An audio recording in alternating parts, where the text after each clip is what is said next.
My name is Judy Baxter, and I'm an associate clinical professor here at the Barbara Davis Center. And together with Dr. Marianne Revers was part of the original think team that put together the ASK proposals to make ASK a reality.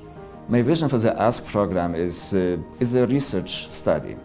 We are entering uncharted waters. Nobody knows how frequent early childhood diabetes and celiac disease is in the general population.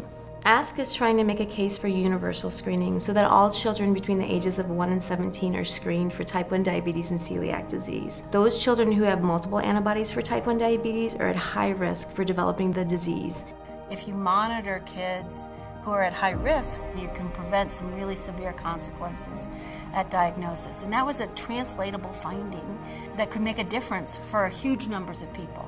Every time I talk to a family who lost somebody to undiagnosed diabetes or even diagnosed diabetes, it breaks my heart.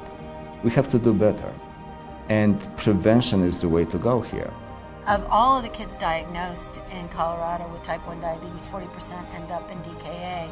Knowing that and knowing that the kids in our study, only 10%, 8 to 10% of them ended up in diabetic ketoacidosis. So to be able to change the needle that far is a really important impact that we can have. The findings we learn today will inform future clinical trials, intervention studies, will help prevent the onset of type 1 diabetes. It's a tremendous study that I'm so grateful to be a part of.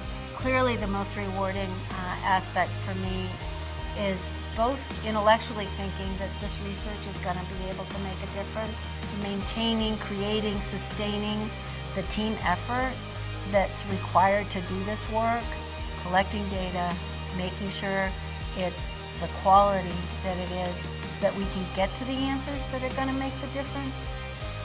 That's where I get my joy, is the team and doing the work well.